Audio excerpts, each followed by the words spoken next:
আসসালামু আলাইকুম।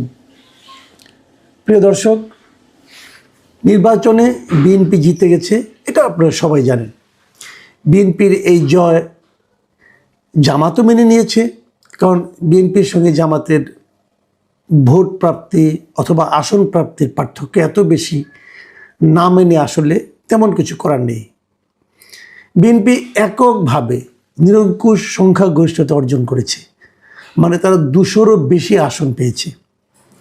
এই 200-র বেশি আসন পাওয়ার অর্থ হলো বিএনপির হাতে এখন অগাধ ক্ষমতা। এই নিরঙ্কুশ সংখ্যাগরিষ্ঠতা পাওয়াটাকে আমি ব্যক্তিগতভাবে খুব একটা পছন্দ করি না। আমি করি না এই কারণে যে এর মাধ্যমে তারা যে কোনো কিছু করতে পারবে, সংবিধান ইচ্ছা করলে পরিবর্তন করতে পারবে। এবং এই নিরঙ্কুশ ক্ষমতা গণতন্ত্রকে কতটুকু শক্তিশালী করে সেটা নিয়ে আমার সন্দেহ আছে। নিরঙ্কুশ ক্ষমতা কোনো একটা পার্টিকে অথবা পার্টির লিডারকে এক ধরনের অহংকারী করে তুলতে পারে বলে আমার মত। এটা আমি এভাবে ভাবি এবং এই জন্য আমি বলে থাকি যে সরকার যদি খুব শক্তিশালী হয় তাহলে সেক্ষেত্রে গণতন্ত্রের দুর্বল হওয়ার একটা আশঙ্কা থাকে, আর যদি বিরোধী দল শক্তিশালী হয় তাহলে গণতন্ত্র সবল হওয়ার একটা সম্ভাবনা থাকে। সে বিচারে বিএনপির এই নিরঙ্কুশ যে সংখ্যাগরিষ্ঠতা, এটা আমাকে একটু হলেও আমাকে শঙ্কিত করে। আমি খুব সতর্কভাবে বিএনপির দিকে তাকাবো এই কারণে। বিপরীত দিকে জামায়াত আসন সংখ্যা কম পেলেও আমার ধারণা 2-1 দিনের মধ্যে প্রকাশিত হবে জামাতের মোট ভোট কত শতাংশ তারা পেয়েছে, এবং আমার ধারণা জামাত এবার প্রচুর ভোট পেয়েছে। সেটা কিন্তু জামাতের শক্তিমত্তারই একটা পরিচয় বহন করবে। এগুলো নিয়ে আমি ডিটেল পরে আলাপ করব, আরও তো সময় আছে, আগামীতে আলাপ করতেই হবে। আজকে যে জিনিসটা নিয়ে আলাপ করতে চাই যে নির্বাচনে কিছু খুবই আলোচিত প্রার্থী, তাদের কি অবস্থা হলো, কে কে জিতলেন, কে কে জিতলেন না, প্রধান পার্টিগুলোর কি অবস্থা হলো, ফাঁপানো বেলুনের মতো কারা কারা ছিলেন, এগুলো নিয়ে আমি একটু কথা বলতে চাই আজকে। বিএনপি, জামায়াতে ইসলাম এবং এনসিপি প্রমাণিত হয়েছে এই তিনটাই হচ্ছে দেশের প্রধান তিনটা দল। জাতীয় পার্টি কালের গর্ভে হারিয়ে গেছে। জাতীয় পার্টির কোনো একজন নেতা জিততে পারেননি নির্বাচনে, এবং ইন্টারেস্টিং হলো এদের মধ্যে কেউ দ্বিতীয় স্থানেও আসতে পারেননি। জেনারেল এরশাদের হাতে গড়া দল অথবা অনেক সময় রংপুরের আঞ্চলিক দল হিসাবে পরিচিত সেই দল রংপুরেও কোনো একটা আসনে ন্যূনতম প্রতিদ্বন্দ্বিতায় আসতে পারেনি। দলের চেয়ারম্যান GM কাদের, দলের মহাসচিব পাটোয়ারি সাহেব, এদের ভরাডুবি ঘটেছে। এদের রাজনৈতিক ভবিষ্যৎ কী হবে এটা হয়তো সময় বলে দেবে, কিন্তু আমি মনে করি জাতীয় পার্টির এই নেতৃত্বের মাধ্যমে এই পার্টিকে টেনে তোলা সম্ভব হবে না। জাতীয় পার্টির আসলে এক ধরনের স্বাভাবিক মৃত্যুই হয়েছে বলে আমার কাছে মনে হয়েছে। জামায়াতে ইসলামের কথা বলি। জামায়াতে ইসলাম অনেক ভালো করেছে, আগেই বলেছি, কিন্তু জামায়াতে ইসলামের খুব গুরুত্বপূর্ণ দুজন নেতা। জামায়াতে ইসলামের সেক্রেটারি জেনারেল গোলাম পারওয়ার সাহেব, উনি হেরে গেছেন ওনাদের আরেকজন কেন্দ্রীয় নেতা হামিদুর রহমান আজাদ। কিন্তু ওনাদের আমির ডক্টর শফিকুর রহমান তিনি বসে জিতেছেন। একই রকম আমি বরং বলবো সেই বিচারে জামাতের সঙ্গে জোট করে লাভবান হয়েছে এনসিপির বেশ কয়েকজন নেতা কিন্তু এই নির্বাচনে বিজয়ী হয়েছে। আলোচিতদের মধ্যে ওনাদের যে আহ্বায়ক ছিল যে নাহিদ ইসলাম, উনি জিতেছেন, হাসনাত আবদুল্লাহ জিতেছেন, কিন্তু আব্দুল হান্নান মাসুদ জিতেছেন, এবং ওদের যিনি মহাসচিব ছিলেন তিনিও জিতেছেন। কিন্তু ওদের আলোচিত আরেকজন নেতা সার্জিস আলম তিনি পরাজিত হয়েছেন।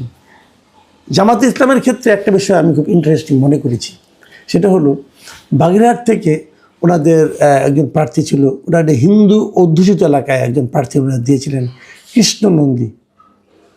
কৃষ্ণনন্দী কিন্তু হেরে গেছেন। এই কৃষ্ণনন্দী যে আসন থেকে নির্বাচন করেছিলেন, এই আসনটাতে ওই এলাকায় হিন্দুদের একটা সংখ্যাগরিষ্ঠতা আছে। ওখানে সাধারণত আওয়ামী লীগের আগে পাশ করতো এবং সবসময় অথবা স্বতন্ত্র পাশ করতো। এলাকায় সবসময় হিন্দুরাই পাশ করতো, কোনো একজন হিন্দু প্রার্থী সাধারণত পাশ করতো। হয়তো সেই আসনটা পাওয়ার জন্য মরিয়া হয়ে জামাতে ইসলাম এখানে কৃষ্ণনন্দীকে নমিনেশন দিয়েছিলেন, কিন্তু কৃষ্ণনন্দী বিএনপির আমির এজাজ খানের কাছে হেরে গেছেন। এই বিষয়টা থেকে আমার কাছে একটা জিনিস মনে হয়েছে, এবং আমি আরও কয়েকটা জায়গা থেকে আমি হয়তো সুনির্দিষ্টভাবে উদাহরণ এখন দিতে চাই না, কিন্তু আমার যেটা অবজারভেশন সেটা হলো এবার হিন্দু ভোটাররা সম্পূর্ণভাবে বিএনপিকে ভোট দিয়েছে। বিএনপি যেহেতু বিশাল জয় হয়েছে, এই জয়ের পেছনে আমি যদি একটা নির্বাচনে জিততে গেলে না কিছু পকেট লাগে, ওই পকেটগুলি দিয়ে কিন্তু নির্বাচনে আলাদা একটা হিসাব আছে, এটা আমি আপনি খুব সহজে বুঝবো না, আমি নিজেও অত ভালো বুঝি না, কিন্তু আমি এটুকু জানি যে নির্বাচনে কিছু পকেট থাকে, ওই পকেট ভোটগুলো একত্রে পেতে হয়। এবার বিএনপির জন্য দুটো পকেট খুব শক্তভাবে কাজ করেছে। একটা হচ্ছে হিন্দু ভোটের পকেট, হিন্দু ভোটাররা আমার জানা মতে সবাই বিএনপিকে ভোট দিয়েছে। আরেকটা হলো নারী পকেট, নারীরা বিএনপিকে ভোট দিয়েছে। নারীদের মধ্যে জামাতে ইসলাম অনেক কাজ করেছেন, কোনো সন্দেহ নাই। নারীদের মধ্যে জামাতের প্রতি এক ধরনের আগ্রহ ছিল, কিন্তু জামাত কিছু কিছু ক্ষেত্রে আমার ধারণা বাড়াবাড়ি করে ফেলেছিল। এই বেহেশতের টিকিট দেওয়া, মাকে সন্তানের মাথায় হাত দিয়ে প্রতিজ্ঞা করানো, অথবা হিজাব নিয়ে আলোচনা।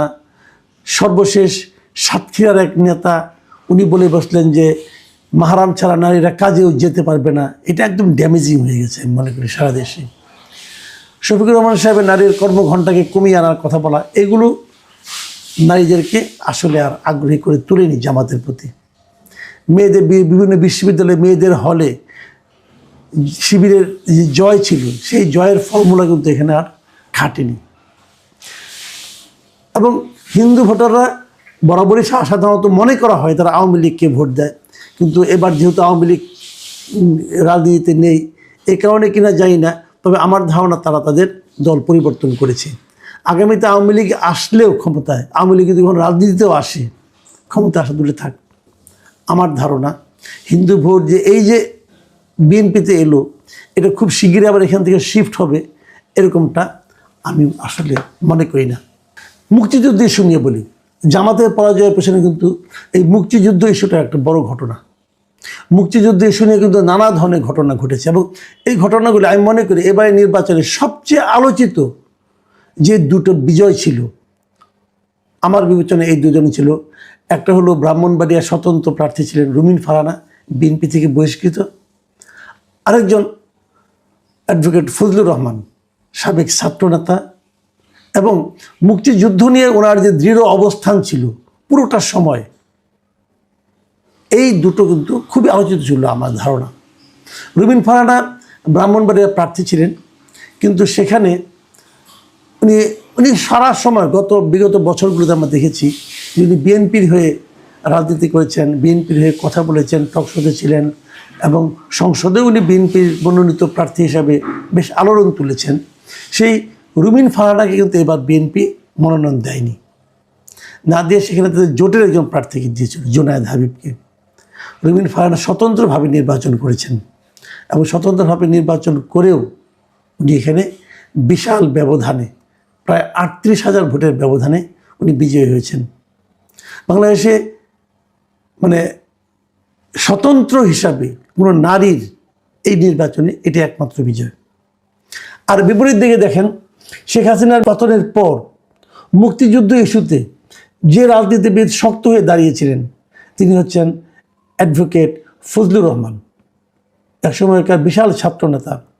উনি বিএনপির নেতা ছিলেন, এবং ওনার মুক্তিযুদ্ধ বিষয়ক মুক্তিযুদ্ধের ব্যাপারে ওনার যে অটল অবস্থান, এই অবস্থানের পক্ষে থাকতে যেয়ে উনি অনেক সময় রাজাকার এবং আলবদর, রাজাকার, জামায়াতদের নিয়ে নানা ধরনের কথাবার্তা বলেছেন, শব্দ উচ্চারণ করেছেন, যা মাঝে মাঝে বিতর্কও তৈরি করেছিল, এবং এই বিতর্কের কারণে এক পর্যায়ে দল তার পদও স্থগিত করেছিল। কিন্তু তাকে গ্রেপ্তারের দাবিতে সেগুনবাগিচা তার বাড়ির সামনে অশ্লীল সব স্লোগানও দিয়েছিল কিছু তরুণী। এরকম বেকায়দা অবস্থা থাকার পরও উনি ওনার এলাকায় প্রায় 72,000 ভোটের ব্যবধানে জামায়াত প্রার্থীকে হারিয়ে নির্বাচিত হয়েছেন। আমি মনে করি এই দুটো বিজয় এই নির্বাচনে অত্যন্ত বড় ঘটনা। কিছু প্রার্থীর পরাজয় আমাকে একটু হতাশ করেছে। এটা স্বাভাবিক ছিল এই পরাজয়গুলো, তবু এই লোকগুলিকে আমি সংসদে দেখতে চেয়েছিলাম। তার মধ্যে একজন হচ্ছেন এনসিপি থেকে পদত্যাগ করা, মানে এনসিপি জামাতের সঙ্গে জোটবদ্ধ হওয়ার কারণে এনসিপি থেকে পদত্যাগ করেছিলেন ডাক্তার তাসনিম জারা। তার প্রচারণার স্টাইল, তার কথাবার্তা এবং তার নির্বাচনী অবস্থানে স্থির হয়ে থাকতে পারাটা আমাকে মুগ্ধ করেছিল। আমি ভাবিনি, কারণ ওখানে আবার বিএনপি যিনি প্রার্থী ছিলেন হাবিবুর রশিদ, উনিও এলাকায় খুবই জনপ্রিয়, কাজে আমি এমনটি কখনো ভাবিনি যে তাসনিম জারা জিতে যাবেন। কিন্তু উনি তেমন একটা প্রতিদ্বন্দ্বিতা করতে পারেননি, এটা আমাকে একটু হতাশ করেছে। তবে আমার মনে হয় তাসনিম জারা ভবিষ্যতে যদি রাজনীতিতে থাকেন উনি ভালো করবেন, আমার ধারণা। আরেকজন প্রার্থী উনি হেরে গেছেন, কিন্তু উনিও আলোচনায় ছিলেন। তিনি হলেন মিস্টার পাটোয়ারি। ঢাকা ৮ আসনে নাসিরউদ্দিন পাটোয়ারি, উনি ছিলেন মির্জা আব্বাসের প্রতিদ্বন্দ্বী এবং উনি প্রতিদিনই নানা রকম আপত্তিকর কথাবার্তা, উত্তেজক কথাবার্তা বলে আলোচনায় থাকতেন। তবে আমার কাছে এটা খুব অবাক লেগেছে, উনি কিন্তু বেশ শক্ত প্রতিদ্বন্দ্বিতা গড়ে তুলেছিলেন মির্জা আব্বাসের বিরুদ্ধে। আমার মনে হয় মির্জা আব্বাসের রাজনীতি তার দীর্ঘদিন থাকা না থাকা নিয়ে উনি এখন নিজে চিন্তা করতে পারেন যে নাসিরউদ্দিন পাটোয়ারির মতো একজন প্রার্থীর কাছে ওনাকে এরকম নাজেহাল হওয়াটা ভোটে অন্ততপক্ষে এটা আমাকে একটু হলেও অবাক করেছে। খেলাফত মজলিসের নেতা, বহুল আলোচিত বাংলাদেশ খেলাফত মজলিসের নেতা মামুনুল হক, তিনি হেরে গেছেন। তিনি হেরে গেছেন ববি হাজ্জাজের কাছে মোহাম্মদপুর এলাকায়। ববি হাজ্জাজ কিন্তু মোহাম্মদপুর এলাকার লোক নন, উনি এখানে থাকতেন আমি যাই না, আমার ধারণা উনি গুলশান এলাকায় থাকেন। কিন্তু উনি এখানে তরুণদের মধ্যে এতটাই জনপ্রিয় হয়ে উঠেছিলেন যে উনি মামুনুল হককে হারাতে পেরেছেন। আমার কাছে আরেকটা খুব মজা লেগেছে, সেটা আমি বলি। গণ অধিকার পরিষদের নুরুল হক নূর, উনি ট্রাক প্রতীক নিয়ে নির্বাচন করেছেন। ওনার বিরুদ্ধে বিএনপির একজন বিদ্রোহী শক্ত ক্যান্ডিডেট ছিল, তারপর উনি জিতেছেন। আরেকজন এই গণ অধিকার পরিষদের সাধারণ সম্পাদক রাশেদ খান, উনি ঝিনাইদহে নির্বাচন করেছেন এবং উনি ধানের শীষ পাওয়ার জন্য গণ অধিকার পরিষদ থেকে পদত্যাগ করেছেন। তারপরেও সেখানে নির্বাচন করতে যেয়ে উনি জেতার জোরে থাক উনি ৩য় স্থান অধিকার করেছেন। বিএনপি জোটের আরেকটা আলোচিত প্রার্থী জুনায়েদ সাকি, উনি কিন্তু দল ত্যাগ করেনি, উনি ওনার পার্টিতে ছিল। উনি ওনার মাথাল মার্কা নিয়ে ব্রাহ্মণবাড়িয়া ৬ আসন থেকে কিন্তু ঠিকই জিতে এসেছেন। আরেকটা ইন্টারেস্টিং ফিচার হলো যে এবি পার্টির দুজন আলোচিত লোক, তারা মোটামুটি আলোচনার টেবিলে ঝড় তুলতেন, টকশোতে খুব আলোচিত ছিলেন। ওনাদের সাধারণ সম্পাদক যিনি, উনি তো নানা রকম কথাবার্তা বলে আপনার সেনানিবাস উড়িয়ে দিবেন, ঘুরিয়ে দিবেন, এগুলি বলে বেশ আলোচনা ছিলেন। ব্যারিস্টার ফুয়াদ, এই ব্যারিস্টার ফুয়াদ বরিশাল এলাকায় নির্বাচন করে হেরে গেছেন এবং ওনাদের সভাপতি মুজিবুর রহমান মঞ্জু, যিনি একসময় ছাত্র শিবিরের সভাপতি ছিলেন, তিনিও কিন্তু শিবির জোটের প্রার্থী হওয়া সত্ত্বেও ফেনী এলাকায় তেমন কোনো আলোচনায় আসতে পারেননি, হেরে গেছেন। আমি আলোচিত কয়েকটা ঘটনা বললাম। এখন হানা ভোট নিয়ে একটা মাত্র প্রশ্ন, হানা ভোট নিয়ে আমি পরে ডিটেলে আলোচনা করব। আমি নিজে হানা ভোটের আসলে বিরোধী ছিলাম, আমার কাছে মনে হয়েছিল এই গণভোটটা আমাদের উপর চাপিয়ে দেওয়া হয়েছে। এই বিষয়ে একটা মাত্র প্রসঙ্গ বলে আমি আজকে আলোচনা শেষ করব। সেই প্রসঙ্গটা হলো, গণভোটে জিতেছে। যে জিতবে এটা সবাই জানতো, জিতবে। কত ভোট পেয়েছে? গণভোটে ভোট পড়েছে 60.26%। আর এখানে ভোট পড়েছে, আমি এই সংখ্যার দিকে ধরি, 4,80,74,429টি এরা ভোট দিয়েছে। আর না ভোট দিয়েছে 2,65,65,627,627। একদম কম নয় কিন্তু। এই যে ভোট হলো, না ভোট হলো, প্রত্যেকটা রাজনৈতিক দল, বিএনপি, জামায়াতে ইসলাম, এনসিপি, এবি পার্টি, যতগুলি পার্টি আছে এই নির্বাচনে অংশ নিয়েছে, সবগুলি পার্টি কিন্তু ভোট দেওয়ার জন্য জনগণের কাছে আহ্বান জানিয়েছে। তাহলে এত আহ্বানের পরও 2,25,65,627টি না ভোট পড়ল কেন? এটার হিসাবটা কি? সবগুলি তো ভোট পড়ার কথা ছিল, সবাই তো ভোট দিতে বলেছিল। তাহলে এই ভোটগুলি কি এই দলগুলির ভোট নয়? এই ভোটগুলো কি অন্য কোনো দলের ভোট? যে তারা বাধ্য হয়ে এই দলগুলোকে ভোট দিয়েছে নাকি? এই প্রশ্নটা থাকলো। আপনারা মনে মনে ভাবুন যে সবগুলি দল হা ভোট দিতে বলার পরেও এই অবাধ্য 2,25,00,000 ভোটার কারা? এরা কারা? আমিও পলিটিক্যাল পার্টিগুলিকে বলবো, যারা নির্বাচনে অংশ নিয়েছেন, যারা আপনাদের ভোট দিয়েছেন, তারা আপনাদের বাধ্য হয়ে গেছে এটা মনে করার কোনো কারণ নাই। এরা আপনাদেরকে প্রশ্ন করবে। সবাই আপনাদের অনুগত থাকবে না, এরা এদের অধিকার আদায় করে নেবে। আপনাদের হয়তো বাধ্য হয়ে ভোট দিয়েছে, আর কেউ ছিল না বলে। আপনারা হলেন অগত্যা চয়েস। কাজেই নির্বাচিত হওয়ার পর, দায়িত্ব পাওয়ার পর আপনাদের প্রতিটা কর্মকাণ্ড কিন্তু এই লোকগুলো তাদের নজরে রাখবেন।